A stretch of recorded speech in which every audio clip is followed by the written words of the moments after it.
বাঁকুড়া থেকে আসানসোল সরকারি বাস পরিষেবা। আজ শুক্রবার থেকে শুরু হলো বাঁকুড়া টু আসানসোল সরকারি বাস পরিষেবা। শুক্রবার দক্ষিণবঙ্গ রাষ্ট্রীয় পরিবহন সংস্থার বাঁকুড়া ডিপোতে বাঁকুড়া আসানসোল ভায়া মেচিয়া রানীগঞ্জ সিএনজি চালিত বাস পরিষেবার শুভ সূচনা হলো। পতাকা নেড়েই বাস পরিষেবার সূচনা করেন সাংসদ অরূপ চক্রবর্তী। উপস্থিত ছিলেন তালডাংরার বিধায়ক ফাল্গুনী সিংহবাবু, বাঁকুড়া পৌরসভার চেয়ারম্যান অলকা সেন মজুমদার, দক্ষিণবঙ্গ রাষ্ট্রীয় পরিবহন সংস্থার ডিভিশনাল ম্যানেজার দীপ্তিমান সিনহা প্রমুখ। জানা গিয়েছে, বাঁকুড়া ও আসানসোল ডিপো থেকে প্রতিদিন একযোগে সকাল 8:25 ও বিকেল 4:50 দুটি বাস ছাড়বে।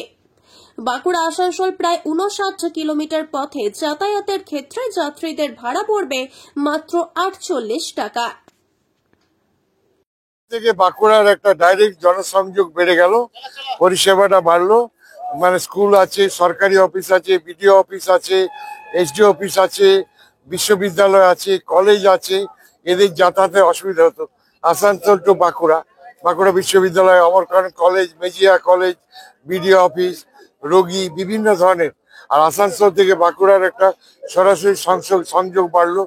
এখানে জিনিসপত্র, ওখানে সবজি ফবজি যাবে, আসানসোলের জিনিস বাঁকুড়ায় আসবে। একটা সুন্দর ব্যবস্থা হয়েছে। আমি ধন্যবাদ জানাবো এই দপ্তরকে, যারা আমার কথায় অনুরোধ রেখেছিলাম সেটা তারা রূপায়িত করেছে বাস্তব। আর আমার দায়িত্ব পরিষেবা দেওয়ার, এটা আমি করছি সবারই সাহায্য নিয়ে।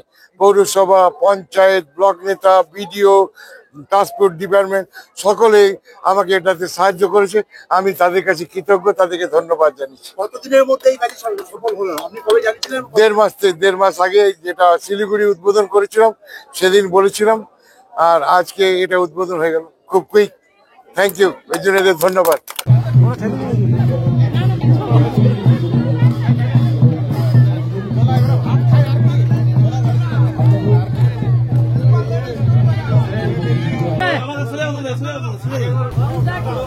দাঁড়ান, এখন চালাবেন না তো, আগে ঝান্ডা লাড়িয়ে চালাবেন।